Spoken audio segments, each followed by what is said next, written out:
الحمد لله نحمده ونستعينه ونستغفره ونؤمن به ونتوكل عليه ونعوذ بالله من شرور أنفسنا ومن سيئات أعمالنا من يهده الله فلا مضل له ومن يضلل فلا هادي له ونشهد أن لا إله إلا الله وحده لا شريك له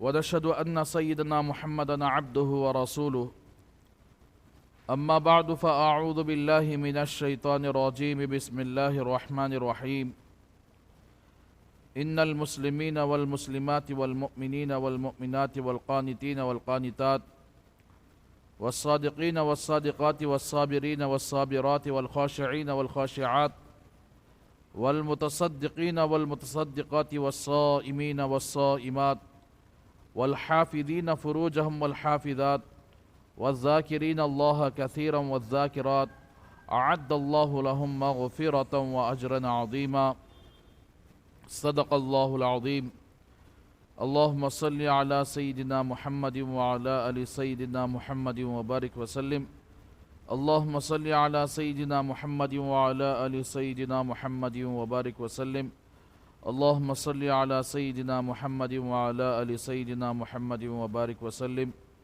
رب اشرح لي صدري ويسر لي أمري واحلل عقدة من لساني يفقه قولي. معزز خواتین، اللہ تبارک و تعالیٰ نے ہم سب کو یہاں پر جمع فرمایا اور یہ رمضان المبارک کا دوسرا اتوار ہے جس میں اللہ نے ہم سب کو یہاں پر جمع فرمایا. معزز خواتین، جس طرح اللہ تبارک و تعالیٰ نے مرد کو پیدا فرمایا اسی طرح عورت کو اللہ ہی نے پیدا فرمایا. جس طرح کے مرد کے الگ احکام ہیں اور عورتوں کے بھی الگ احکام ہیں. مرد تو پوری زندگی کمانے میں، اپنے گھر کو سنوارنے میں اور اپنے بچوں کی پرورش، اپنی بیوی کی پرورش، اس کا خرچ وغیرہ، یہ سب مرد کے ذمہ ہوتا ہے. ساتھ ساتھ مرد کے لیے نمازیں بھی ہیں، زکوٰۃ بھی ہے، روزہ بھی ہے، حج بھی ہے اور رشتہ داروں سے حسن سلوک، ماں باپ کی خدمت، یہ بہت سارے احکامات مرد کے لیے خاص ہیں. لیکن عورتوں کے لیے اللہ تبارک و تعالیٰ نے الگ احکام بنائے ہیں کہ عورتوں کو کمانے کی ضرورت نہیں ہے، عورت جا کر کمانا ضروری اور لازم نہیں ہے. اور اسی طرح عورت کا کام یہی ہے کہ گھر کے اندر اپنے بچوں کی صحیح تربیت اور اپنے شوہر کی یعنی دیکھ بھالی، اپنے شوہر کی عزت کی حفاظت اور اس کے مال کی حفاظت کرتے ہوئے 5 وقت کی نماز پڑھ لے اور رمضان کے روزہ رکھ لے. اور اگر اللہ نے حج کی استطاعت عطا فرمائی، حج کی طاقت عطا فرمائی، حج کر لے. بس اللہ تبارک و تعالیٰ یہ چند کام عورت کے ذمہ لگائے ہیں اور بے پردگی سے بچ جائے، با پردہ رہے، پردہ اختیار کرے. تو ایسی عورت کے لیے مختصر عمل ہے لیکن وعدے بہت زیادہ ہیں. اسی کی مناسبت سے آج میں آپ کے سامنے اللہ کے رسول صلی اللہ علیہ وسلم کی ایک لمبی حدیث، جس کو آپ صلی اللہ علیہ وسلم نے صحابہ سے روایت فرمائی، اس کے سلسلے میں آپ کے سامنے کچھ تذکرہ کرنا چاہتا ہوں کہ آج کل عورتوں کی بے ڈھنگی اور عورتوں کی بے حیائی اور بے پردگی سر فہرست بول رہی ہے. ہر جگہ عورتوں کا فتنہ یہ عام ہوتا ہوا جا رہا ہے. تو اس مناسبت سے میں نے آپ کے سامنے یعنی اپنی یہ اس خطاب کا عنوان ہے 6 گنہگار عورتیں. 6 گنہگار عورتیں. تو وہ کیسے، کون سے گناہ ہیں؟ اور ان 6 گنہگار عورتوں کو، ان 6 قسم کے گناہ کرنے والے عورتوں کو اللہ کے نبی صلی اللہ علیہ وسلم نے اپنے آنکھوں سے خود معراج کے موقع پر جہنم میں عذاب پاتے ہوئے دیکھ کر آئے تھے۔ تو ایک مرتبہ کا واقعہ ہے، حضرت علی رضی اللہ تعالیٰ عنہ اس حدیث کے راوی ہیں۔ حضرت علی رضی اللہ تعالیٰ عنہ اور اسی طرح آپ صلی اللہ علیہ وسلم کی بیٹی فاطمۃ الزہرا رضی اللہ تعالیٰ عنہ، یہ دونوں بیٹی اور جمعی، یہ دونوں اللہ کے رسول صلی اللہ علیہ وسلم کی خدمت میں ایک مرتبہ حاضر ہوئے۔ تو آپ صلی اللہ علیہ وسلم گھر کے اندر آنسو بہا کر رو رہے تھے، آپ صلی اللہ علیہ وسلم رو رہے تھے۔ تو معزز خواتین، اندازہ لگاؤ کہ انسان کو کب رونا آتا ہے۔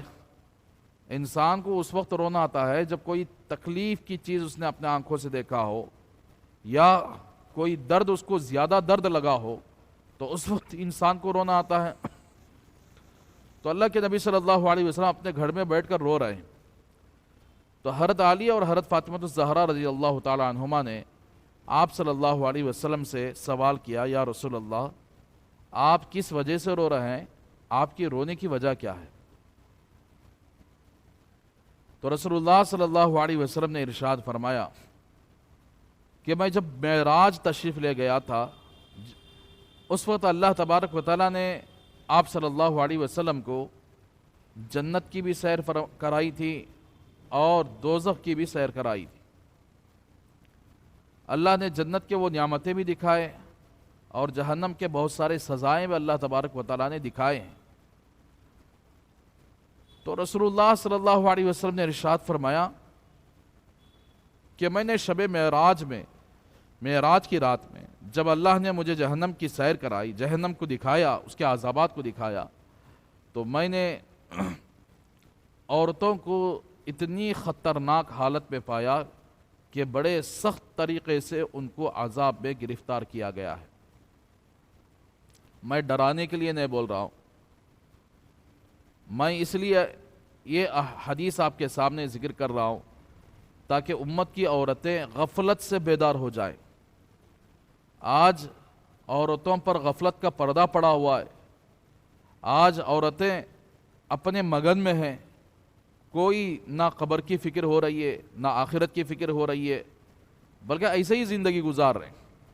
تو معزز خواتین، ہمیں چاہیے کہ ہر ایک کو دنیا سے جانا ہے، مرنا ہے، اللہ کے سامنے جانا ہے، تو وہاں کا مرحلہ، وہاں کی زندگی بڑی خطرناک اور کٹھن زندگی ہے۔ اس لیے ہم دنیا کو سب کچھ نہ سمجھیں۔ تو اللہ کے رسول صلی اللہ علیہ وسلم کیوں رو رہے ہیں؟ دیکھیے، اپنی امت کی وہ عورتیں جن کو آپ صلی اللہ علیہ وسلم جہنم میں جلتا ہوا دیکھ کر دنیا میں آئے شب معراج کے بعد، تو گھر میں بیٹھ کر اپنی امت کی عورتوں کو یاد کر کے رو رہے ہیں۔ جیسے کسی ماں کا بیٹا جیل میں چلا جائے تو وہ ماں کیا کرتی ہے؟ اپنے بیٹے کے لیے رو رو کر دعائیں کرتی ہے، اس کو جیل سے چھٹکارا دلانے کے لیے پتہ نہیں کیسی کیسی کوششیں کر ڈالتی ہے۔ تو اس طرح آپ صلی اللہ علیہ وسلم ماؤں سے زیادہ شفقت رکھنے والے، کہ دنیا کے اندر کوئی ماں اپنی اولاد کے ساتھ اتنا شفقت نہیں رکھی جتنا اللہ کے رسول اپنی امت کے ساتھ شفقت رکھتے ہیں، اپنی امت کے لیے رو رہے ہیں۔ دنیا کے اندر کوئی والدین اپنے اولاد کے لیے اتنا نہیں روئے جتنا رسول اللہ صلی اللہ علیہ وسلم اپنی امت کے لیے روئے ہیں۔ تو اس لیے رسول اللہ صلی اللہ علیہ وسلم کا احسان امت پر بہت زیادہ ہے۔ ہمیں اللہ کے رسول صلی اللہ علیہ وسلم کا یہ احسان مان کر کہ آپ کے لیے آپ پر درود پڑھنا چاہیے، زیادہ درود پڑھنا چاہیے۔ تو معزز خواتین، تو اللہ کے رسول صلی اللہ علیہ وسلم نے ارشاد فرمایا کہ میں اس لیے رو رہا ہوں کہ میں نے جہنم میں اپنی امت کی عورتوں کو خطرناک طریقے سے عذاب دیا جا رہا تھا، وہ مجھے یاد آ گیا، میں اس لیے رو رہا ہوں۔ تو حضرت فاطمۃ الزہرا رضی اللہ تعالی عنہا نے عرض کیا، میرے ابا جان، کہ ان کا اصل جرم کیا تھا، عورتوں کا جرم کیا تھا، کیا گناہ تھا کیا غلطیاں تھیں جس کی وجہ سے آپ نے عورتوں کو جہنم میں جلتے ہوئے دیکھا ہے؟ دنیا کے اندر رہتے ہوئے کوئی عورت گناہ کو مانے یا نہ مانے کہ میں نے گناہ کیا ہے یا نہیں کیا ہے، عام طور پر یعنی عورتوں کے اندر یہ باتیں مان کر چلنے کی صفت بہت کم ہوتی ہے، منوانے کی صفت بہت زیادہ ہوتی ہے۔ تو اگر ماننے کی صفت آ جائے اور منوانا اللہ کو منوانے والی بن جائے تو پھر وہ عورتیں تو بہت ہی پارسا اور بہت ہی نیک اللہ کی ولیہ بن جاتی ہیں۔ اللہ کو منوانے کی صفت آ جانا چاہیے۔ تو رسول اللہ صلی اللہ علیہ وسلم نے ارشاد فرمایا 6 قسم کے عورتوں کو میں نے جہنم کے اندر دیکھا ہے جو مختلف قسم سے ان کو عذاب دیا جا رہا ہے۔ نمبر 1، میں نے بعض عورتوں کو دیکھا ہے کہ ان کے سر کے بال کو پکڑ کر جہنم کی آگ پر باندھ دیا گیا ہے، نیچے سے آگ جلوائی جا رہی ہے، اوپر سے آگ جلوائی جا رہی ہے۔ تو جیسے کسی آدمی کو لٹکا دیتے ہیں تو لٹکانے کے لیے رسی باندھتے ہیں، لیکن جہنم میں وہ عورتیں جو اس گناہ میں ملوث تھی تو ان عورتوں کو ان کے بال پکڑ کر جہنم میں لٹکایا گیا ہے۔ تو ایک بال کھینچے بولے تو کتنا درد ہوتا ہے، کتنی تکلیف ہوتی ہے، لیکن اسی طرح اس بال کے ذریعے باندھ دیا جائے اور پھر جہنم کی ہولناکی تو بڑی خطرناک ہولناکی ہے۔ حدیث پاک کے اندر آتا ہے، اللہ کے رسول صلی اللہ علیہ وسلم نے ارشاد فرمایا کہ جہنم کو اللہ تبارک و تعالیٰ نے 1000 سال تک جلایا۔ حدیث کا مفہوم ہے کہ آپ صلی اللہ علیہ وسلم نے فرمایا کہ جہنم کو کتنے سال تک جلایا گیا؟ 1000 سال تک جلایا گیا۔ تو جہنم جل کے لال ہو گئی، پھر 1000 سال تک جلایا گیا تو جہنم جل کے سفید ہو گئی، پھر 1000 سال تک جلایا گیا تو پھر جل کے کالی ہو گئی۔ تو اب جہنم کالی ہے، تو 3000 سال تک جہنم کو جلایا گیا۔ اللہ اکبر، اللہ کی پناہ، اللہ ہم سب کو جہنم کے اعمال سے، جہنم کے گناہوں سے اللہ ہم سب کی حفاظت فرمائے۔ اسی لیے رمضان کا مہینہ ہے، اللہ کے رسول صلی اللہ علیہ وسلم کا فرمان ہے کہ تم جنت کی زیادہ طلب کیا کرو رمضان کے اندر، جہنم سے خوب پناہ مانگا کرو۔ آخری جو عشرہ ہے، آخری کے جو 10 دن ہیں وہ جہنم کے آزادی کے دن ہیں، تو اس لیے خوب اللہ سے مانگنا چاہیے کہ اللہ دنیا بھی ہماری عافیت سے گزار دے اور آخرت کے اندر ہمیں جنت عطا فرمائے اور جہنم کے عذاب سے بچا لے۔ تو معزز خواتین، ایک قسم کی عورت وہ ہے جن کو بال کے ذریعے لٹکایا گیا ہے اور نیچے سے آگ اور اوپر سے آگ۔ دوسری قسم کی عورت یہ ہے زبان کھینچ کر زبان کے ذریعے سے لٹکایا گیا ہے۔ اللہ اکبر، اللہ ہم سب کی پناہ کہ زبان کو ذرہ کیا تبھی کھچیٹے بولے تو کتنی تکلیف ہوتی ہے، ذرا کھینچے زبان کو کتنی تکلیف ہوتی ہے، وہی زبان کو کھینچ کر کل قیامت کے دن یعنی جہنم کے اندر کھینچ کر لٹکایا گیا ہے، زبان کے ذریعے سے لٹک رہے ہیں۔ تیسری قسم کی وہ عورت ہے، میں نے جہنم میں جلتے ہوئے دیکھا کہ عورتوں کے سینوں کے ذریعے لٹکایا گیا ہے۔ یہ حدیث کی بات کہہ رہا ہوں میں، یہ اپنی طرف سے نہیں، میں حدیث کی بات کہہ رہا ہوں۔ تو معزز خواتین، تیسری قسم کی عورتوں کو ان کی سینے کے ذریعے سے لٹکایا گیا ہے۔ چوتھی قسم کی عورتیں وہ ہیں کہ جن کا ہاتھ پیشانی پر اور جن کے پیر سینے کے پاس باندھ کر لٹکایا گیا ہے اور نیچے سے آگ اور اوپر سے آگ۔ پانچویں قسم کی عورت جس کو میں نے خطرناک عذاب میں مبتلا دیکھا ہے، اس کا چہرہ خنزیر کا ہے اور اس کا جسم گدھے کا ہے اور اس کے سارے جسموں کو سانپ اور بچھو لپٹے ہوئے ہیں، حالانکہ وہ خنزیر اور گدھا نہیں ہے بلکہ وہ عورت ہے، جس کا چہرہ اور شکل خنزیر جیسی بنائی گئی ہے اور جس کا جسم گدھے کا جیسا بنایا گیا ہے، اور ساتھ ساتھ اس جسم پر سانپ اور بچھو کو لپیٹ دیا گیا ہے۔ چھٹی قسم کی وہ عورت ہے جس کا منہ کتے کے جیسا ہے اور جہنم کی آگ منہ سے داخل ہو رہی ہے اور پیچھے کے راستے سے نکل جا رہی ہے۔ تو یہ 6 قسم کے عذابات اللہ کے نبی جہنم میں دیکھ کر آئے ہیں۔ جب جہنم کی سیر کرائی گئی، یہ عورتوں کے لیے خاص، اسی لیے اللہ والے اپنی کتاب کے اندر ایک عنوان بنائے ہیں اسی 6 گناہگار عورتوں سے۔ تو معزز خواتین، حضرت فاطمہ الزہرا رضی اللہ تعالیٰ عنہ نے عرض کیا، رسول اللہ، جتنے آپ سزائیں سنائے ہیں، کون سا گناہ ایسا ہو گیا عورتوں سے، کون سا گناہ ایسا کرنے والی عورتیں ہیں جن کو اتنے خطرناک طریقے سے عذاب دیا جا رہا ہے؟ کسی کو بال کے ذریعے لٹکایا جا رہا ہے، کسی کو زبان کے ذریعے لٹکایا جا رہا ہے، کسی کو سینوں کے ذریعے لٹکایا جا رہا ہے، کسی کے ہاتھ پیر باندھ کر، یعنی ہاتھ پیر کو باندھ کر لٹکایا جا رہا ہے، کسی کو یعنی کسی کا چہرہ خنزیر اور گدھے کا جیسا ہے اور سانپ اور بچھو کو لپٹا دیا گیا ہے، اور کسی کا یعنی چہرہ کتے کے جیسا ہے اور جہنم کی انگار کو منہ میں ڈال دیا جا رہا ہے اور اس کو پیچھے کے راستے سے نکال دیا جا رہا ہے۔ آخر ان کا جرم کیا ہے، ان کا گناہ کیا ہے، ان کی غلطیاں کیا ہیں؟ تو رسول اللہ صلی اللہ علیہ وسلم نے ارشاد فرمایا، کان کھول کر سن لیں، کہ پہلی قسم کی وہ عورت جس کو بال کے ذریعے لٹکایا گیا ہے، وہ عورت کھلے بال گھر کے باہر نکل جانے والی عورت، اپنے بالوں کی نمائش کرنے والی عورت، اور اپنے بالوں کو کھلا چھوڑ کر سارا محلہ، سارا بازار، ساری جگہ اپنے بالوں کو نامحرم مردوں کو دکھانے والی عورت، اس کے لیے کل جہنم میں اس کے بال کو پکڑ کر لٹکایا گیا ہے اور نیچے سے آگ اوپر سے آگ۔ تو معزز خواتین،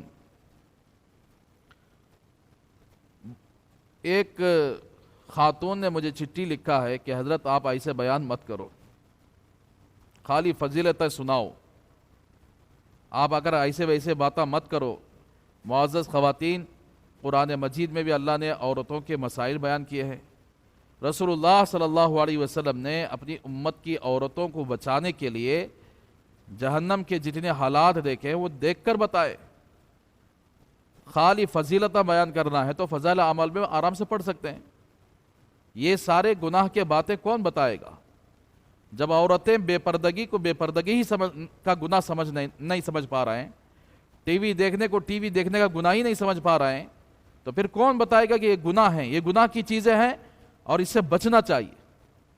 تو اس لیے اللہ کے واسطے ہمیں کوئی ایسی چیزیں بتا کر آپ کو اشتعال انگیزی میں ڈالنا ہمارا کوئی مقصد نہیں ہے، بلکہ ہمارا مقصد یہ ہے کہ جس طرح ہم مردوں میں کھول کر بیان کرتے ہیں، اس طرح عورتوں میں بات کھل کر آ جائے، تاکہ ہر عورت اپنے زندگی کو کامیاب بنانے کے لیے، اپنی آخرت کو کامیاب بنانے کے لیے پوری کوشش کرے اور اپنے اللہ کو راضی کرنے کے لیے پوری کوشش کرے۔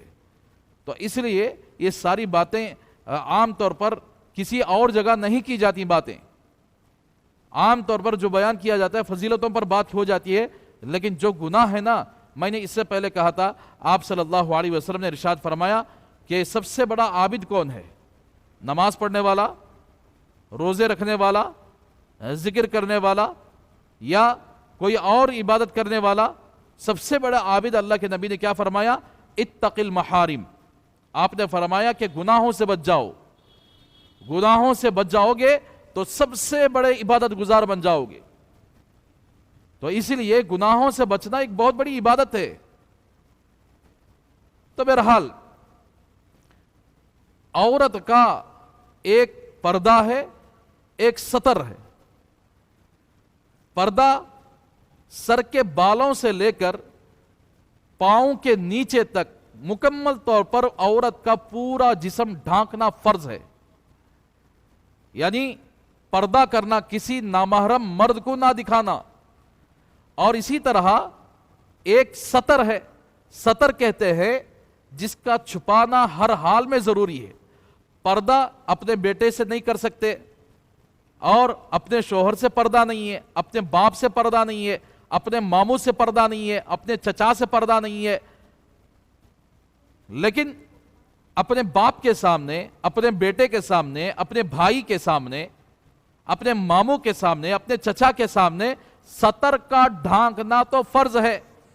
عورت کا سطر ہے صرف چہرہ، ہاتھ کی ہتھیلیاں اور قدم، یہ چھوڑ کر پورا بال بھی ڈھانکنا فرض ہے، سارا جسم بھی ڈھانکنا فرض ہے. یہاں تک کہ نماز کا مسئلہ ہے، جب کوئی عورت نماز پڑھنے کے لیے چلے جائے تو یعنی بال کو بھی چھپانا فرض ہے. ہاتھوں کی کلائیاں، یہ دونوں ہاتھ ہے نا، دونوں ہاتھ کی جو کلائیاں ہیں نا، اسے بھی ڈھانپنا فرض ہے. اگر نماز کے اندر بال کا چوتھائی حصہ کھل جائے اور 3 سبحان اللہ بولنے کے بقدر اس کا بال نظر آتا رہے تو نماز ٹوٹ جائے گی. اور اسی طرح 3 سبحان اللہ بولنے کے بقدر اتنے وقت تک ہاتھ کی کلائیاں ظاہر ہو جائیں، نماز ٹوٹ جاتی ہے. اور اسی طرح عورت کی پنڈلی کھل جائے، پنڈلی کہتے ہیں گڑگے کے نیچے کے حصے کو، تو 3 سبحان اللہ بقدر عورت کی پنڈلی نماز میں کھل جائے تو نماز ٹوٹ جاتی ہے. تو اس طرح یعنی جس طرح نماز میں اوپر سے لے کر نیچے تک ڈھانکنا فرض ہے، اس کے اندر سر کے بال بھی آ جاتے ہیں. یہاں تک کہ سر کے بال کو اگر پتلی اوڑھنی سے ڈھانک کر نماز پڑھتی ہے اور اس پتلی اوڑھنی میں سے کے باہر بال نظر آتے ہیں تب بھی نماز نہیں ہوتی. تو اسی لیے نماز پڑھتے وقت ایسا دوپٹہ پہننا چاہیے کہ ساری ہاتھ کی کلائیاں یعنی چھپ جائیں، اپنا سارا بال چھپ جائیں، بال کسی کو نظر نہ آتا ہو، تو ایسی صورت میں اس کی نماز ہو جاتی ہے. تو جب نماز کا یہ مسئلہ ہے تو کیا اللہ تبارک و تعالی یعنی عورت کو باہر گھومنے کی اجازت دیں گے؟ عورت کو اپنا بال دوسروں کے سامنے دکھانے کی اجازت دیں گے؟ عورت کو اپنا یعنی جسم کا حصہ کسی اور کو دکھانے کی اجازت دیں گے؟ ہرگز نہیں. اسی لیے اللہ تبارک و تعالیٰ نے عورت کے لیے اوپر سے لے کر نیچے تک یعنی ہاتھوں کی ہتھیلیاں، پاؤں کا قدم اور چہرہ چھوڑ کر پورا جسم اللہ نے سطر کے اندر رکھ دیا ہے. تو گھر میں رہتے ہوئے پورا جسم کو، پورے بال کو ڈھانپنا ضروری ہے. اسی لیے آج ہمارے گھر کا ماحول ہے امینڈ فیملی، یعنی مل کر رہنے کی فیملی کا زیادہ ماحول ہے، جس کے اندر 3 بھائی ہوتے ہیں، 3 بھائیوں کی بیویاں ہوتی ہیں، اور جیٹھ، دیور، یہ سارے، یہاں تک کہ نڑن، نندئی، یہ سب آ کر مل کر رہنے کا ایک ماحول ہے. اب ایسی صورت میں عورت کو پردہ کرنا ہے کہ نہیں کرنا ہے؟ عورت کو اپنا بال دکھانا ہے یا بال چھپانا ہے؟ عورت کو کیا کرنا چاہیے؟ تو حضرات علماء فرماتے ہیں کہ اگر ایسی فیملی موجود ہو تو ایسی صورت میں بھی اپنے دیور سے، اپنے جیڑ سے، اپنے نندئی سے بھی پردہ کرنا ضروری ہے. جہاں تک ہو سکے پردہ کرنا ضروری ہے. گھر کے اندر جب اتنی فیملی موجود ہو تو اپنے سر سے کبھی دوپٹہ نہ نکالے اور پورے جسم کا حصہ چھپائے. اور اگر وہ ایک زمانہ تھا گھونگھٹ باندھتی تھی عورتیں. گھونگھٹ بولے تو چہرے کے سامنے یعنی کچھ حصہ ذرہ یہ کر کے آنکھوں تک کھلا رکھنے کا. تو حضرت علماء فرماتے ہیں کہ اگر امینڈ فیملی ہو تو گھونگھٹ باندھ کر رکھے گھروں کے اندر، کوئی مسئلہ نہیں، اس لیے کہ ہمارا آخرت کا مسئلہ ہے. لیکن اگر اتنا نہیں ہو سکا، کم از کم دوپٹہ اتنا موٹا پہنے کہ اس کے بال اور یہاں تک کہ اس کا سارا جسم چھپ جائے، اور کوئی بے ضرورت اپنے دیور اور نڑند اور نندئی اور اسی طرح اپنے جیڈ سے بات کرنا جائز نہیں. تو بہرحال میرے بھائیو، ہمارے بڑے حضرت رحمۃ اللہ علیہ جو ہمارے مدرسے کے بانی ہیں سبیل الرشاد کے بڑے حضرت رحمۃ اللہ علیہ، اللہ اکبر، حضرت اللہ تبارک و تعالی حضرت کی قبر کو نور سے منور فرمائے کہ حضرت گھر کے اندر ایسا ماحول بنائے تھے کہ حضرت کے یعنی 4 بیٹے تھے، اور جو بھی بیٹا آتا تو دروازہ بند ہوتا تھا گھر کا، دروازہ کٹکھٹاتے تھے. دروازہ کٹکھٹانے کا مطلب یہ ہوتا تھا کہ اپنی بہوؤں کو یعنی پردہ کرنا، یعنی جو آدمی یہاں دروازہ کٹکٹاتا ہوتا ہے اسی کی بیوی آ کر کھولتی تھی، انہی کی بیوی آ کر کھولتی تھی. اور 4 بیٹے ایک ہی گھر میں موجود ہیں، لیکن پردہ ایسا ہو رہا ہے کہ کوئی بیٹا گھر کے اندر آنا چاہے تو جس بیٹے کی بیوی گھر کے اندر ہوتی تھی وہی آ کر دروازہ کھولتی تھی. اور پورے بیٹوں کی بیویاں اپنے دیور اور جیٹھ سے پردہ کیا کرتی تھی. تو یہ ہمارے بزرگوں کا، ہمارے اللہ والوں کے گھروں کا ماحول یہ ہے، اس لیے کہ ان کو معلوم تھا کہ قبر کی زندگی اصل ہے، آخرت کی زندگی اصل ہے، اللہ کے سامنے کھڑا ہونا ہے، وہاں کوئی عذر نہیں چلتا. دنیا کے اندر 100 بہانے بنا سکتے ہیں لیکن اللہ کے سامنے کوئی بہانہ نہیں چلتا. تو بہرحال معزز خواتین، اس لیے اللہ کے رسول صلی اللہ علیہ وسلم، اب اندازہ لگاؤ کسی آدمی کی بیٹی، کسی آدمی کا بیٹا جب اسے بال کے ذریعے دنیا کے اندر بھی لٹکا کر کوئی سزا دیا جائے تو ماں کا دل کیسے رہتا ہے؟ جبکہ اللہ کے نبی دیکھ کر آئے تو کتنا تڑپے ہوں گے، اس امت پر کتنے تڑپے اللہ کے رسول صلی اللہ علیہ وسلم. ہمیں احساس نہیں اللہ کے نبی کا، ہمیں اللہ کے نبی کے وہ آنسوؤں کی ہمیں قدر نہیں ہے. ہم نے اللہ کے نبی کے دین کو ہم نے یعنی پیچھے چھوڑ دیا، ہم نے اللہ کے نبی کے دین کے ساتھ مذاق کیا، ہم نے اللہ کی فرض کردہ چیزوں کے ساتھ ہم نے کھلواڑ کیا. اسی لیے آج دشمن ہم پر مسلط ہو چکا ہے. آج ہماری عورتوں کے ساتھ یعنی کھلواڑ کر رہا ہے دشمن.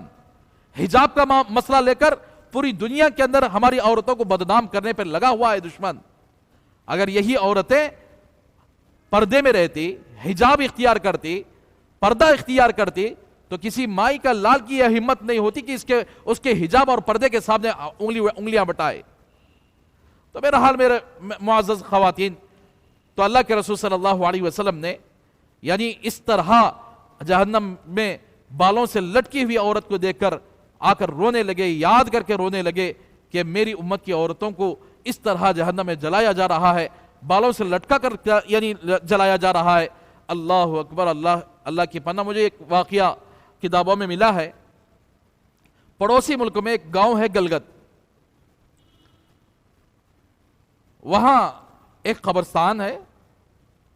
اس قبرستان میں ایک نوجوان وہاں قبرستان سے گزرا تو ایک قبر کے اندر سے آواز آ رہی تھی. میں نے جو آپ کے سامنے حدیث سنائی ہے وہ اللہ کے نبی نے اپنے زبان مبارک سے بولے ہیں اور اپنی آنکھیں مبارک سے دیکھ کر آئے ہیں ایسے سارے حالات. لیکن اللہ تبارک و تعالی کبھی کبھار سزائیں، عذابات دنیا کے اندر بھی دکھا دیتے، کبھی کبھار. یہ ضروری نہیں کہ ہر مرتبہ نہیں، کبھی کبھار دکھا دیتے تاکہ لوگوں کو عبرت ہو جائے. تو ایک نوجوان گلگت کا رہنے والا جو پڑوسی ملک میں ایک گاؤں ہے، تو ایک قبرستان سے گزرا تو ایک قبر سے آواز آنے لگی، میں زندہ ہوں، مجھے باہر نکالو، قبر سے باہر نکالو. وہ نوجوان دیکھا کہ کیا بھئی یہ میرا وہم ہے یا واقعتاً یہ آواز آ رہی ہے. تو ایک مرتبہ سنا تو دوسری مرتبہ بھی یہی آواز آنے لگی کہ میں زندہ ہوں، مجھے قبر سے نکالو. اب یہ نوجوان اپنے گاؤں والوں کے پاس گیا، گاؤں والوں کی یہ ساری حقیقت سنائی کہ میں قبرستان سے گزر رہا تھا اور ایک قبر کے اندر سے آواز آ رہی تھی کہ میں زندہ ہوں، مجھے باہر نکالو. شاید یہ میرا وہم ہو سکتا ہے، آپ اگر قبرستان آ جاؤ تو پتہ چلے گا کہ واقعتاً یہ قبر سے آواز آ رہی ہے، میرا وہم ہے. تو گاؤں والے اس قبرستان کے اندر داخل ہوئے اور انہوں نے اپنے کانوں سے سنا واقعتاً اس قبر سے آواز آ رہی ہے کہ میں زندہ ہوں، مجھے قبر کے باہر نکالو. اب وہ لوگ بڑے سمجھدار تھے کہ فوراً یہ قبر کا مسئلہ ہے، ہم اسے فوراً خبر نہیں کھول سکتے، پہلے اپنے علماء سے پوچھ لے، اپنے علماء سے مشورہ کر لیں، علماء جس بات کی اجازت دیں گے ہم اسے کام کریں گے. تو امت کے اندر یہ مزاج پیدا ہو جائے گا کہ ہر مسئلے کو علماء کے سامنے رکھ کر ان سے مشورہ کر کے کرنے والے بن جائیں گے.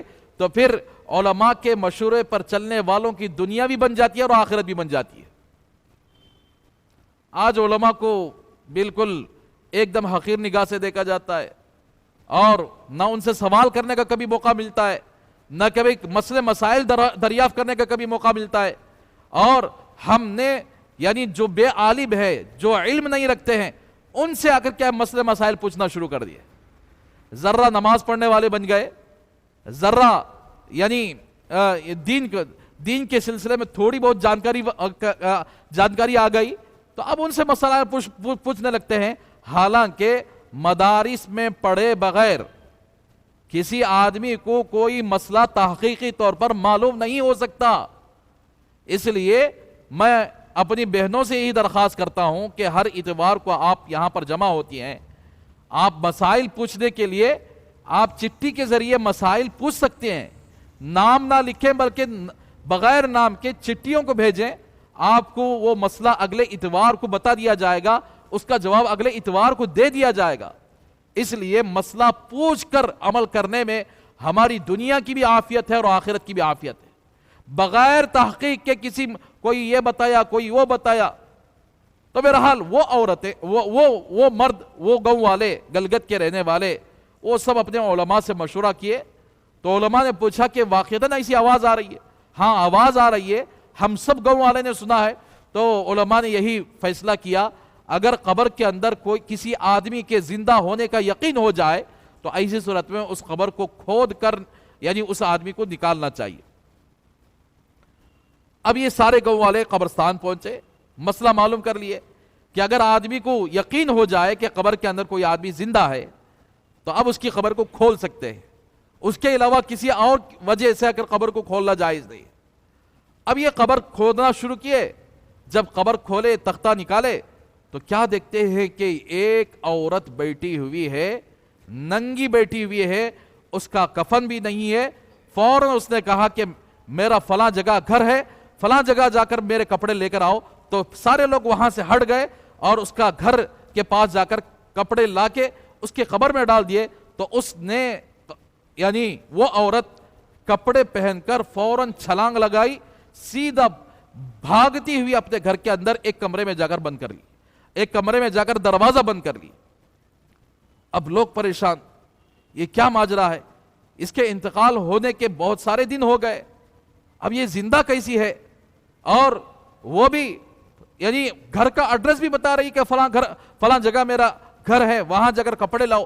جب کپڑے لایا گیا تو یہ کپڑے پہن کر چھلانگ مار کر تیزی کے ساتھ بھاگتے ہوئے اپنے گھر کے اندر کمرے کے اندر جا کر یعنی کنڈی لگوا دی.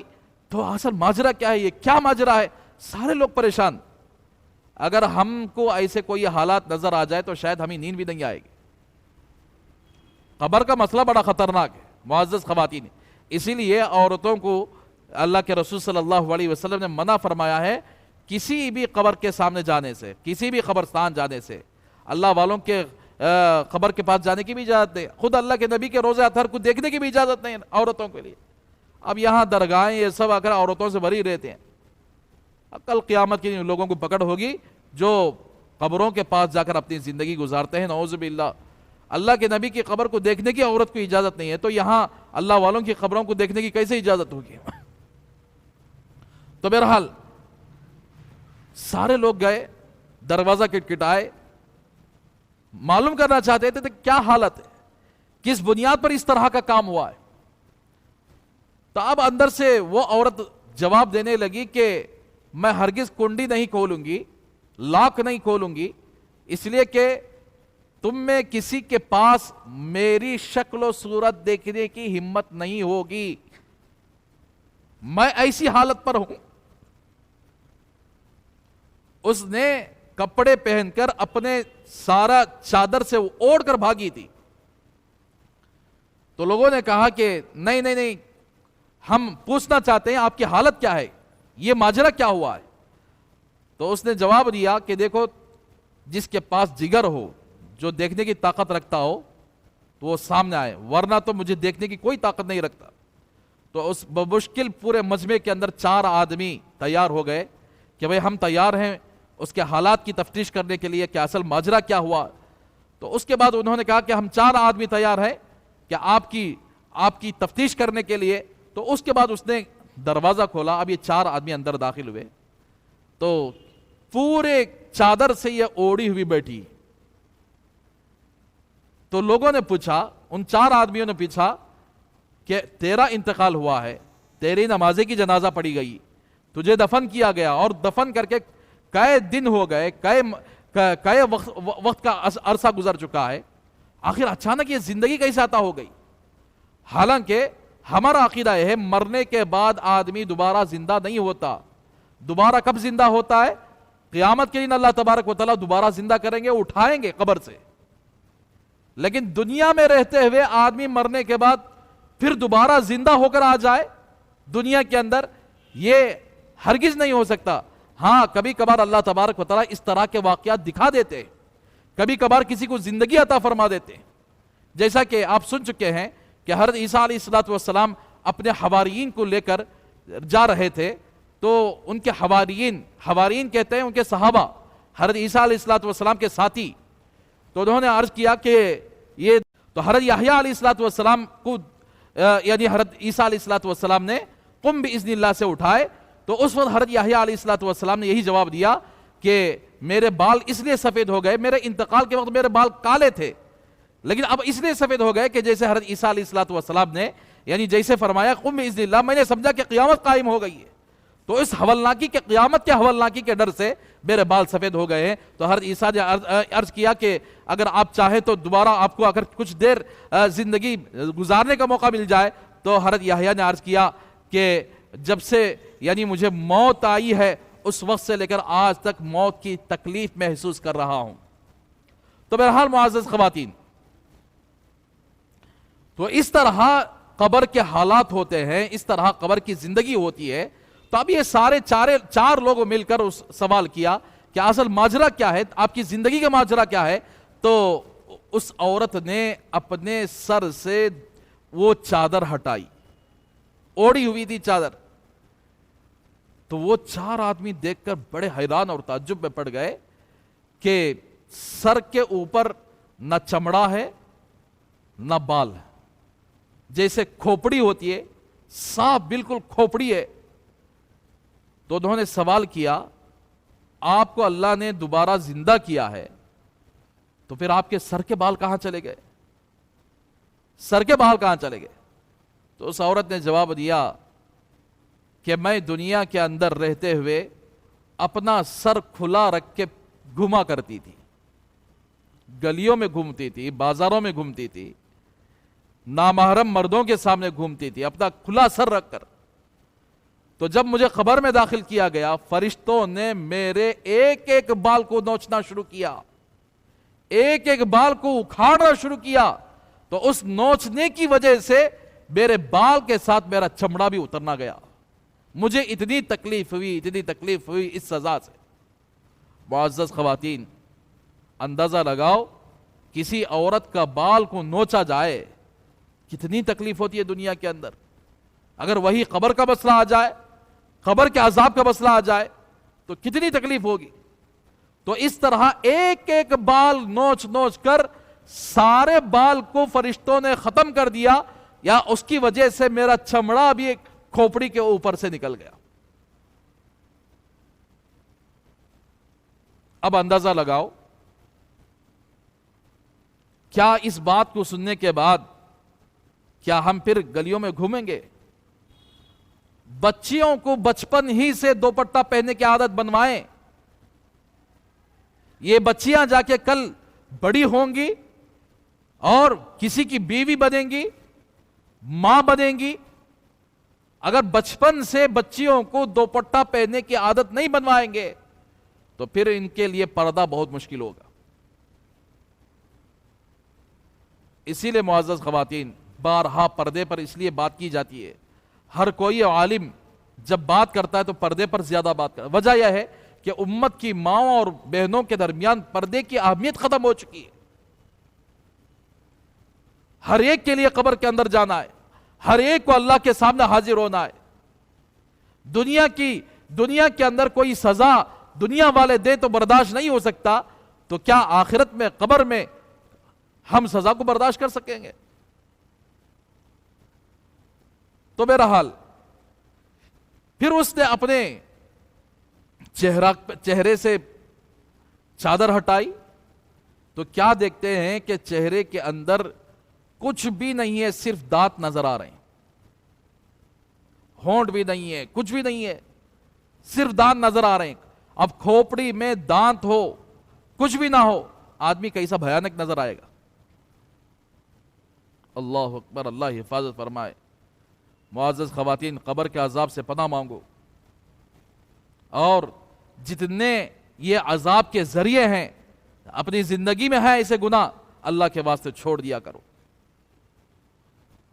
تو انہوں نے سوال کیا کہ آپ کے ہونٹ، آپ کے چہرہ کیا ہو گیا؟ تو اس نے جواب دیا کہ جب میں باہر نکلتی تھی تو ہونٹوں کو لپسٹک لگا کے دوسرے مردوں کو دکھانے کے لیے میک اپ کر کے نکلتی تھی. اب یہ باتیں سب کوئی بولتے نہیں میری ماں بہنیں، کوئی آ کر اس ایسے باروں میں یعنی ایسا عنوان لا کر سمجھانے والے نہیں. اس لیے سمجھنا چاہیے کہ عورت اللہ نے اس کے بھی احکامات رکھے. تو اس نے یہ جواب دیا کہ میں لپسٹک لگا کے میک اپ کر کے باہر نکلتی تھی دوسرے لوگوں کو اپنا چہرہ دکھانے کے لیے.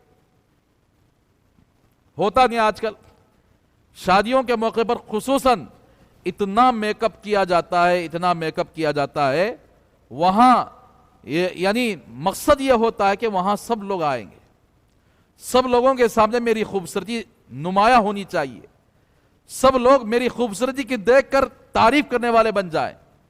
بارہا میں اس لیے شادی محل کی مثال دیتا ہوں، اس لیے کہ شادی محلوں کا آج بیڑا غرق کر دیا ہے عورتوں نے.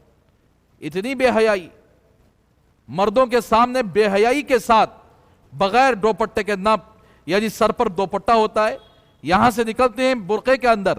اب جیسے ہی شادی محل پہنچ جاتے ہیں سارا برقع اپنے کپڑوں سے نکال کر محض وہ کپڑے جو گھر سے پہن کر نکلتے ہیں اور خوشبو لگا کر نکلتے ہیں اور اپنا چہرہ میک اپ کر کے نکلتے ہیں، وہ سارا وہاں پر دکھانے لگتے ہیں.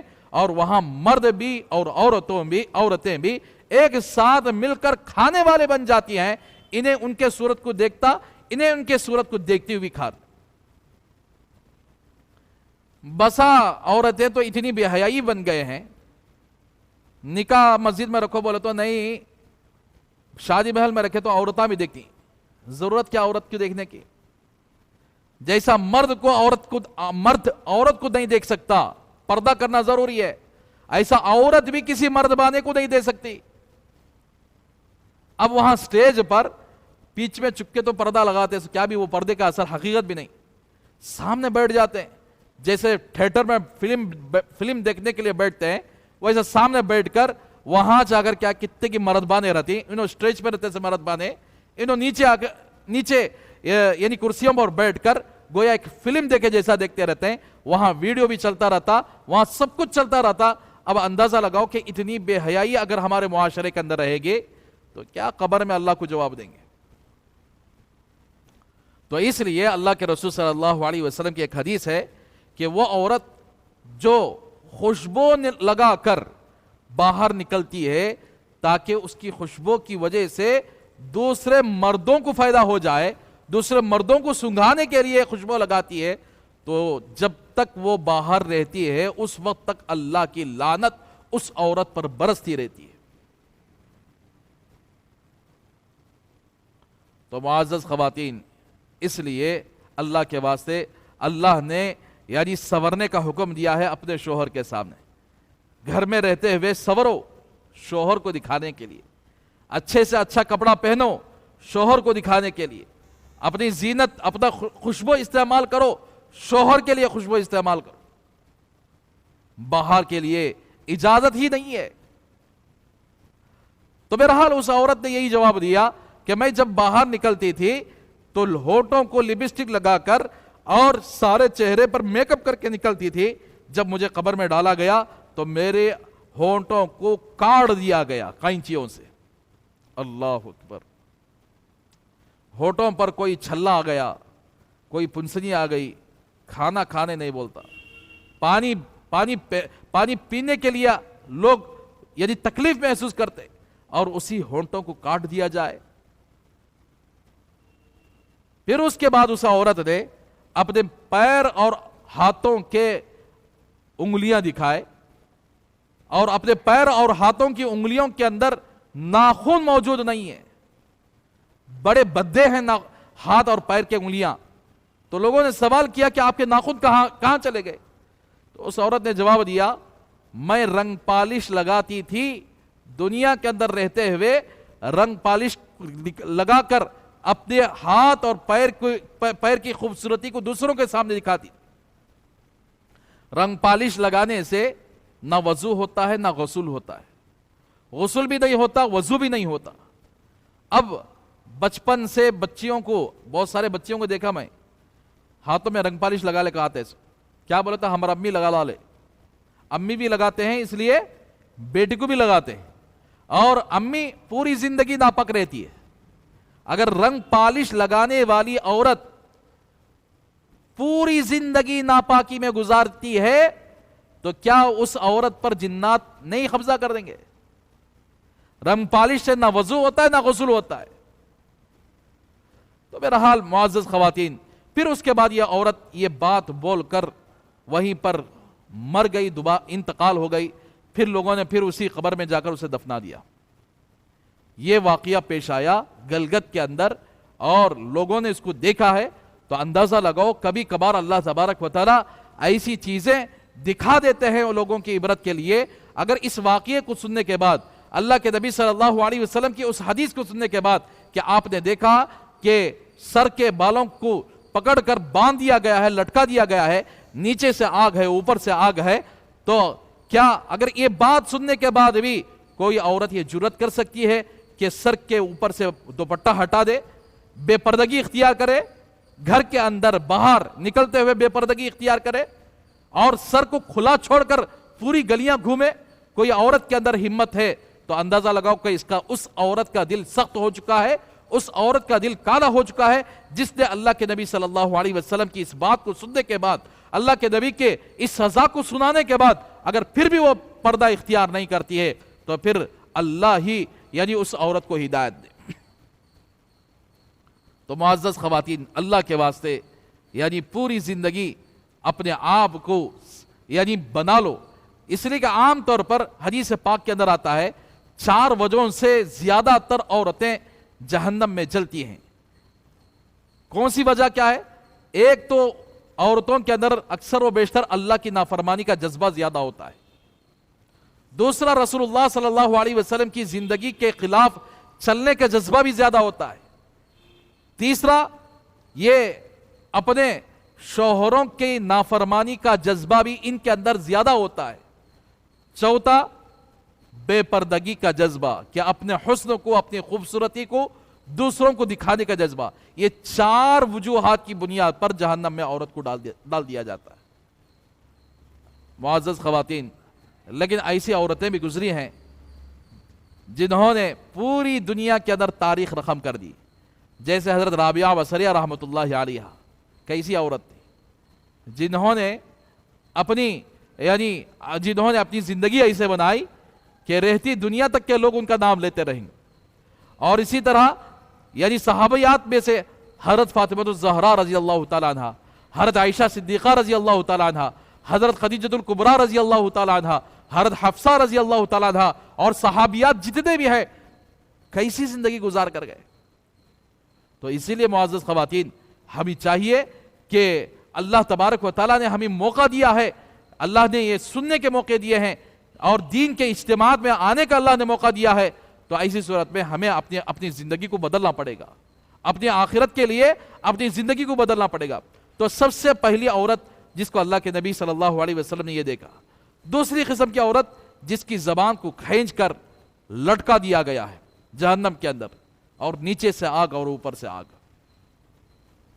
اس کا جرم کیا تھا؟ اس کا گناہ کیا تھا؟ تو اللہ کے نبی صلی اللہ علیہ وسلم نے ارشاد فرمایا اس کا گناہ یہ ہے کہ اپنے شوہر کو اپنی زبان سے تکلیف دینے والی ہوتی تھی. اللہ اکبر! اپنے شوہر کو اپنی زبان سے تکلیف دینے والی، شوہر کو برا بھلا کہنے والی، شوہر پر لعن طعن کرنے والی. جس طرح عورت اپنے شوہر کو اپنی زبان سے تکلیف دیتی ہے اسی طرح مردوں کے ساتھ بھی یہ معاملہ کیا جائے گا. مرد اگر اپنی زبان سے اپنی بیوی کو تکلیف دیتا ہے تو اس کے لیے بھی وہی عذاب ہے. اب عورتیں سوچتے رہتے ہیں حضرت کیا کہ خالی عورتوں کے بارے میں، مردوں کے لیے بھی ہے یہ. مرد کو چاہیے کہ اپنی بیوی کو زبان سے تکلیف نہ دے، عورت کو چاہیے کہ اپنی زبان سے مرد کو تکلیف نہ دے، شوہر کو تکلیف نہ دے. آج کل کی عورتیں نعوذ باللہ من ذالک، اللہ اکبر، اپنے شوہر کی قدر کو اس طرح گھٹائے ہیں، اپنے بھائی کی بات کو سن لے کر اس کے اوپر چلنے والے بنتے ہیں. اپنے باپ کی بات دیکھیے، شادی ہونے کے بعد سب سے زیادہ اس عورت پر جس کا حق ہوتا ہے وہ شوہر کا ہوتا ہے. وہاں ماں باپ کی رائے نہیں چلتی، وہاں بھائی کی رائے نہیں چلتی، بہن کی رائے نہیں چلتی.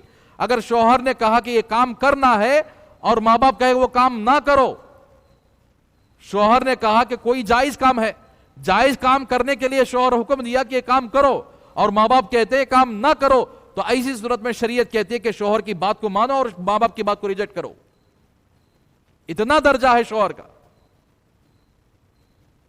آج کل بہت سارے مرد حضرات ہمارے سامنے شکایتیں لے کر آتے ہیں کہ ہماری بیوی اس طرح بات کرتی ہے، اس طرح بڑی خطرناک ہے، بڑی زبان یعنی ایسی زبان دراز ہے کہ اللہ اس کی زبان کو کوئی نہیں لگ سکتے. لڑائی کرنے پر آ جاتی ہے تو پورا محلہ ایک کر دیتی ہے. زبان کے ذریعے سے لوگوں کو تکلیف دینا، اپنے شوہر کو تکلیف دینا، زبان پر لان تان کرنا. کتنی عورتیں ایسے ہیں، مرد حضرات بھی ان کے سامنے فیل ہو جاتے لڑنے میں. ایسا لڑنا، اللہ اکبر. بہت سارے گھروں کے اندر شوہر اور بیوی کی لڑائی ہو جائے تو پورے محلے کے اندر اس کی آواز گونجتی ہے. زیادہ تر عورت کی آواز اتنی زیادہ آتی ہے، اب ہر آدمی عورت پر رحم کھاتا ہے، عورت کی حالت پر رحم کرتا ہے. اب اس کی آواز سن کر سارے لوگ جمع ہو جاتے. تو اس لیے کان کھول کر سن لے، شوہر کی جو عورتیں یعنی قدر کرتی ہیں، شوہر کے خلاف زبان نہیں چلاتی ہیں اور شوہر کی فرما برداری کرتے ہیں، وہی عورتیں جنت کے مستحق بن سکتے ہیں. اگر جس عورت نے شوہر کے خلاف زبان چلائی، شوہر پر لان تان کری، اور بہت سارے عورتیں ایسے ہیں شوہر کو آرے تورے کر کوئی بات کرنی، تو کیا کرا رے سے بات کرتے ہیں. نعوذ باللہ من ذالک.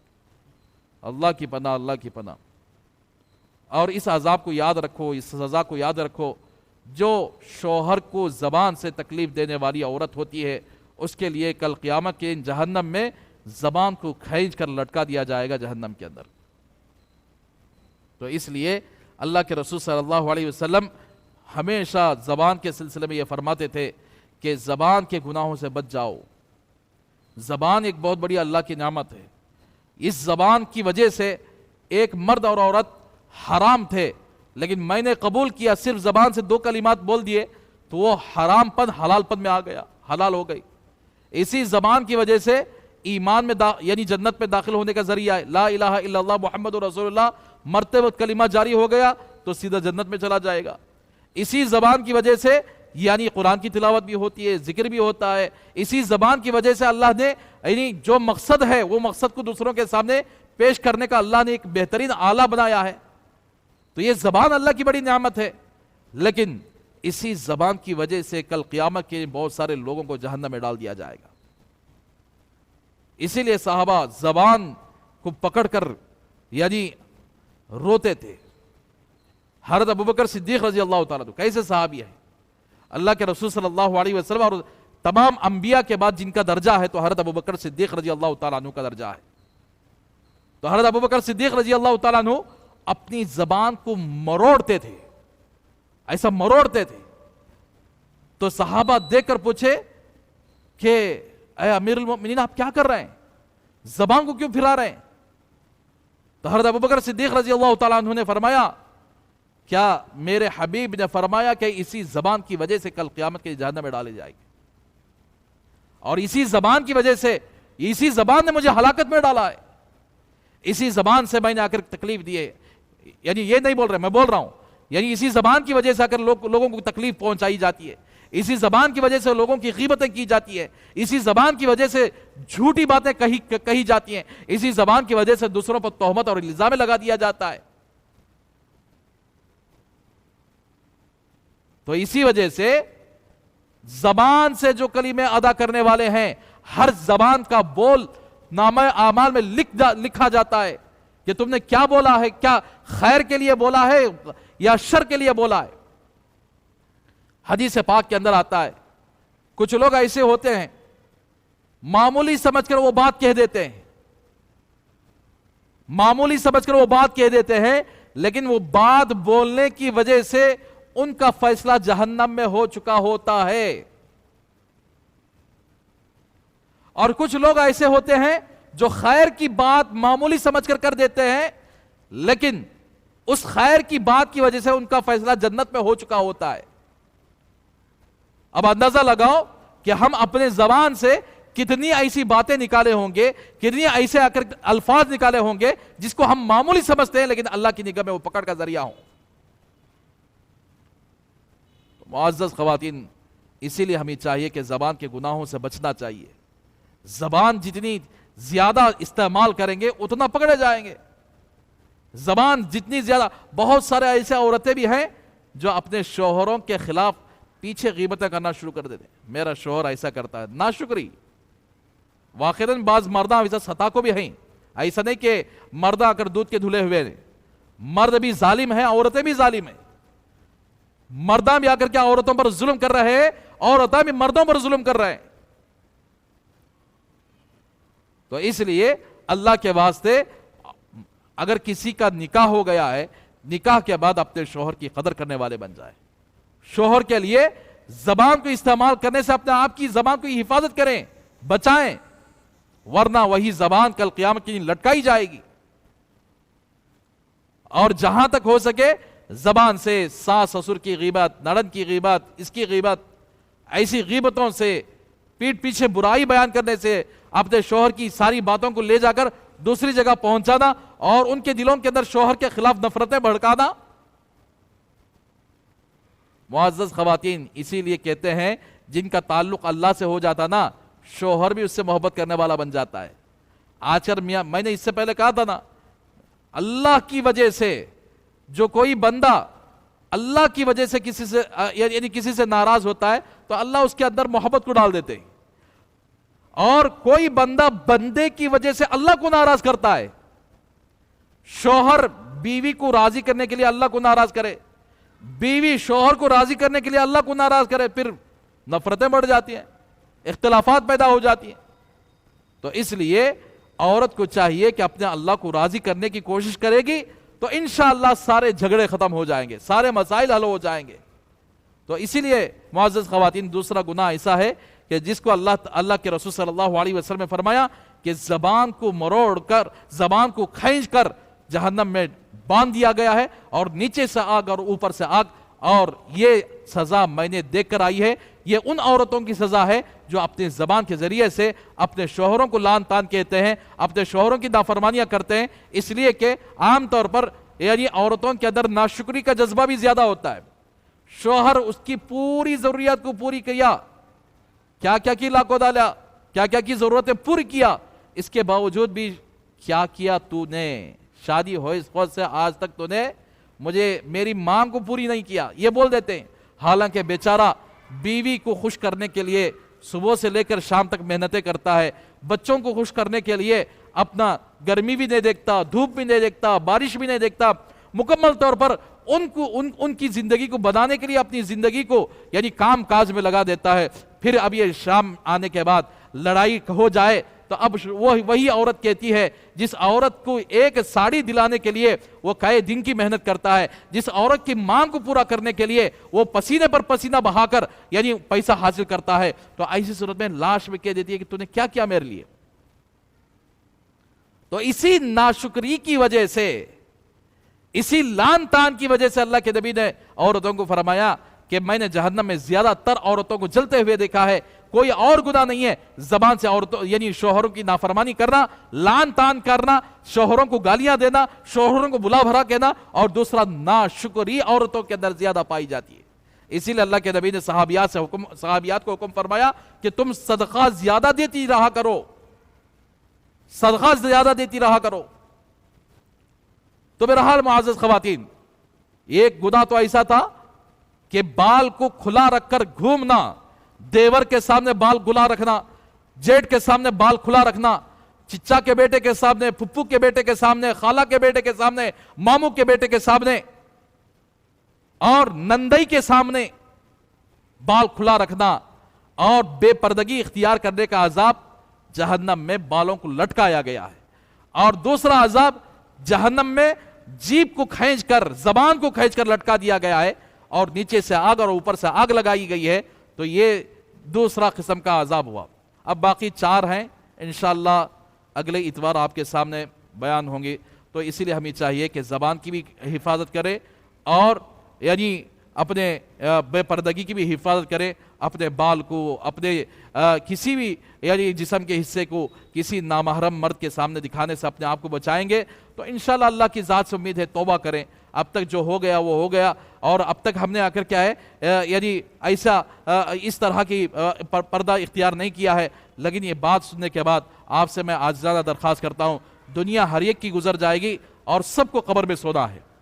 کوئی دنیا کے اندر انسان ایسا نہیں ہے جسے دنیا کے اندر پوری زندگی گزارے گا، بلکہ ایک وقت اس کا موت کا متعین ہوتا ہے، ایک وقت میں ان سے مرنا ہے اور جانا ہے دنیا کو چھوڑ کر. تو ایسی صورت میں ہمیں چاہیے، رمضان کا بہترین موقع ہے، خوب اللہ سے دعائیں کریں، توبہ کریں. یا اللہ پچھلے زمانے میں ہم سے غلطی ہو گئی ہے، معاف کر دیجئے. اللہ معاف فرما دیں. پچھلے زمانے میں ہم نے آ کر زبان سے شوہر کو تکلیف دی ہے، شوہر سے معافی مانگ رہے، شوہر سے معافی مانگ کر کہ میں نے آج تک میں نے آپ کو برا بھلا کہا ہے، میں آپ سے معافی مانگتی ہوں، آئندہ سے آپ کو میں برا بھلا نہیں کہوں گی، آپ کی اطاعت کروں گی. وہ بھی جائز کاموں میں شوہر کی اطاعت ہے، سو ناجائز کاموں میں بھی شوہر کی بھی اطاعت کرنا نہیں. ناجائز بولے تو کوئی حرام کام کا حکم دے رہا ہے، مثال کے طور پر شوہر کہہ رہا ہے ڈاکٹر گروپ میں رہو، اس سے لون لے کے آؤ. یہ سب اگر حرام کام ہے، اس میں شوہر کی اتباع یعنی ماں باپ کی بھی اتباع نہیں کر سکتے. اس کے اندر جہاں حرام کام ہو، اللہ کی نافرمانی کا کام ہو، وہاں ماں باپ اپنے بیٹے کو حکم کر رہے ہو تو اس طرح کرو تو ایسی صورت میں ماں باپ کی بھی نافرمانی وہاں واجب ہے، ضروری ہے. اسی لیے اللہ اور اس کے رسول کا جہاں معاملہ آ جاتا ہے وہاں نہ ماں باپ چلیں گے، نہ شوہر چلے گا، نہ کچھ چلے گا، بلکہ وہاں اللہ اور اس کے رسول کے تابع ہو کر ہی چلنا پڑے گا. تو بہرحال معزز خواتین، رمضان کا بہترین موقع ہے یعنی اپنی زندگی کو بنانے کا. انشاءاللہ اگلے اتوار بقیہ 4 وہ گناہ جو یعنی اللہ کے نبی دیکھ کر آئے ہیں، سزائیں دیکھ کر آئے ہیں، وہ آپ کے سامنے بیان ہوں گی. اللہ سے دعا کرتے رہے کہ اللہ تبارک و تعالی ہم سب کو جہنم کے عذاب سے بچائے، ہم سب کو قبر کے عذاب سے بچائے، ہم سب کو دنیا کے اندر رہتے ہوئے ایک پاکیزہ پاک دامن عورت بنائے، با حیا عورت بنائے. اور اسی طرح رمضان کے اندر تراویح پڑھنا ہر ایک عورت کے لیے بھی ضروری ہے. جس طرح مرد کے لیے ضروری 20 رکعت ہے، عورت کے لیے بھی 20 رکعت ہے. اور سحری کرنے کے موقع پر ایک بات میں آپ سے کہنا چاہیے تھا، گزشتہ اتوار کہہ نہیں سکا. دیکھیے بعض گھروں کے اندر اذان ہونے تک سحری کھاتے رہتے ہیں. اذان ہونے تک جس گھر کے اندر سحری کھاتے ہیں اس کا روزہ نہیں ہوتا، اس لیے کہ اذان فجر کے وقت میں دی جاتی ہے اور سحری کا وقت ہوتا ہے فجر سے پہلے تک کا. تہجد کا وقت جب تک رہتا ہے، سحری کا وقت جب تک رہتا ہے. تہجد کا وقت جیسے ہی ختم ہو کر فجر کا وقت شروع ہو جاتا ہے تو ایسی صورت میں مؤذن صاحب اذان دے لے. تو آج کل گھروں میں یہ ہوتا رے جلدی پی لے پانی، جلدی کھانا کھا لے، ابھی مؤذن صاحب لا الہ الا اللہ بولے نہیں. میرے ماں بہنیں، اللہ نے فرمایا وَكُلُوا وَاشْرَبُوا حَتَّى يَتَبَيَّنَ لَكُمُ الْخَيْطُ الْأَبْيَضُ مِنَ الْخَيْطِ الْأَسْوَدِ مِنَ الْفَجْرِ، کہ تم کھاؤ اور پیو جب تک کہ کالا دھاگا سفید دھاگے سے الگ نہ ہو جائے. کالا دھاگا بولے تو رات، سفید دھاگا بولے تو صبح صادق. تو صبح صادق جیسے ہی شروع ہو جاتا ہے، فجر کا وقت جیسے ہی شروع ہو جاتا ہے تو روزے کا سحری کا وقت ختم ہو جاتا ہے. اب صبح کا وقت جیسے ہی شروع ہوتا ہے تو فجر کی اذان دی جاتی ہے. اب فجر کی اذان میں کھایا پیا تو بھوکا رہنے کے علاوہ کچھ اسے ہاتھ نہیں آیا، صرف وہ بھوکا رہا. تو اس لیے آج کی تاریخ کے حساب سے 4:40 کو آج کے تاریخ کے حساب سے سحری کا آخری وقت ہے. اور اذان فجر جو ہوتی ہے 4:50 کو ہوتی ہے. تو 10 منٹ پہلے، اذان سے 10 منٹ پہلے اپنی سحری اگر ختم کر لیں. 4:55 کو آج کا وقت ہے اور روزانہ بدلتا رہے گا وقت. تو بہرحال معزز خواتین، سحری کے موقع پر، افطاری کے موقع پر خوب دعائیں مانگیں اپنے لیے، پوری امت کے لیے، اور پوری امت کے اوپر بڑے خطرناک حالت آئے ہوئے ہیں۔ اور اسی طرح یعنی رمضان کے حصے میں خوب قرآن پڑھنے کا معمول بنا لیں، خوب ذکر و اذکار۔ اللہ کے نبی نے فرمایا کہ اس مہینے کے اندر دو چیزوں کی زیادہ کثرت کرو، ایک اگر استغفار، ایک کلمہ طیبہ لا الہ الا اللہ کثرت سے پڑھا کرو، استغفار کثرت سے کیا کرو، اور درود شریف بھی کثرت سے پڑھا کرو۔ اور قرآن پاک کی تلاوت تو کرنا ہی ہے، صبح سے لے کر شام تک قرآن میں مشغول ہو جانا چاہیے۔ کتنے قرآن ختم کریں گے، کتنے قرآن کی تلاوت کریں گے، بس ایک ٹارگٹ رکھ لو کہ مجھے رمضان کے اندر 3 قرآن ختم کرنی ہے یا 5 قرآن ختم کرنی ہے۔ بہت سارے عورتیں ماشاءاللہ یعنی قرآن پڑھنے میں آ کر کیا ہے یعنی مقابلہ کرتے ہیں کہ میری اتنی قرآنیں ختم ہو گئی۔ بہرحال قرآن پر زیادہ اپنا وقت لگاؤ، اور اسی طرح تہجد، اشراق، چاشت، اوابین، یہ نوافل ہے نا، اس کو آ کر چھوڑو مت۔ تراویح تو کسی بھی حالت میں پڑھنا ہے، تراویح کو چھوڑنے پر بھی گناہ ہوتا ہے۔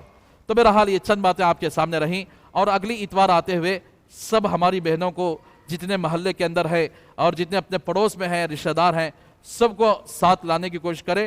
اگر کسی کو، اور ایک بات اور بھی بتاؤں کہ رمضان کے تعلق سے بہت سارے مسائل ہمارے یوٹیوب چینل پر یعنی اپلوڈ کی جا رہی ہیں، اور ہمارے یوٹیوب چینل کا جو یہ ہے چینل جو بنائے ہیں میرے ہی نام سے بنائے ہیں، سید زبیر رشادی آفیشلز کر کے، میرا نام ماریں گے تو آ جائے گا، سید زبیر رشادی، یہ ماریں گے تو یوٹیوب کے اندر آ جائے گا۔ اس کے اندر بہت سارے مسائل جو روزے کی حالت میں ہو تو ایسے سارے مسائل وہ اپلوڈ کیے گئے ہیں، اور اسی طرح یعنی ہر جمعے کا بیان، اور اسی طرح بہت سارے ایسی دین کی باتیں، قرآن کی تفسیر وغیرہ سب اس کے اندر موجود ہے۔ تو لہٰذا یعنی رمضان کے اندر اپنے وقت کو ضائع کیے بغیر اس کو سبسکرائب کر لیں گے تو ہمارا جو بھی بیان ہوگا وہ یوٹیوب کے اندر چھوڑ دیا جائے گا۔ اب آسانی کے ساتھ یعنی بیان سن سکتے ہیں، مسائل سن سکتی ہیں، اور دین کی باتیں، قرآن کی تفسیر وغیرہ اس کے اندر سن سکتے ہیں۔ اللہ سے دعا کریں کہ اللہ تبارک و تعالی ہم سب کو ان باتوں پر عمل کرنے کی توفیق عطا فرمائے۔